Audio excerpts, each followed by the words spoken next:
Cooking steak can be a little bit daunting with all the different options and price points. So whether you're buying a cheap or an expensive cut of steak, it's more about how you treat it and how you're cooking with it that's going to make the biggest difference. Even if it's a cheap steak, you can still get great results. Flat meat, woo woo.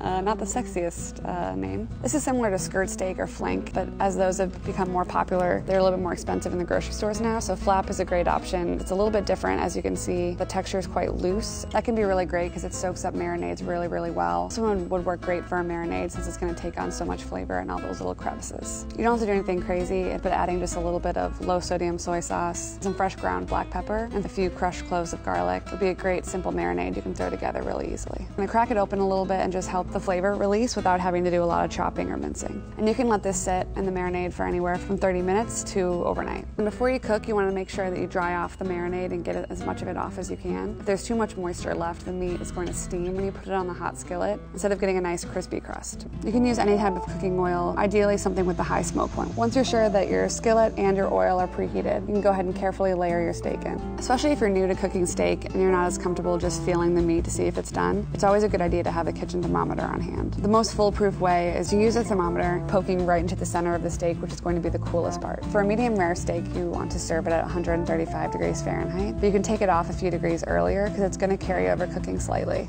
No matter what steak you're cooking, you always want to let it sit for a good 5 to 10 minutes after it comes off. This is one that you definitely want to cut against the grain. Because those fibers are so loose, you can really see where they are. Just going to make sure that it's a little bit easier to chew, and it's going to be a nicer texture in your mouth. Some of the cheaper cuts of steak have a little bit of a stronger flavor, so they're great to use with marinades because that beef flavor can stand up to the flavors in a marinade.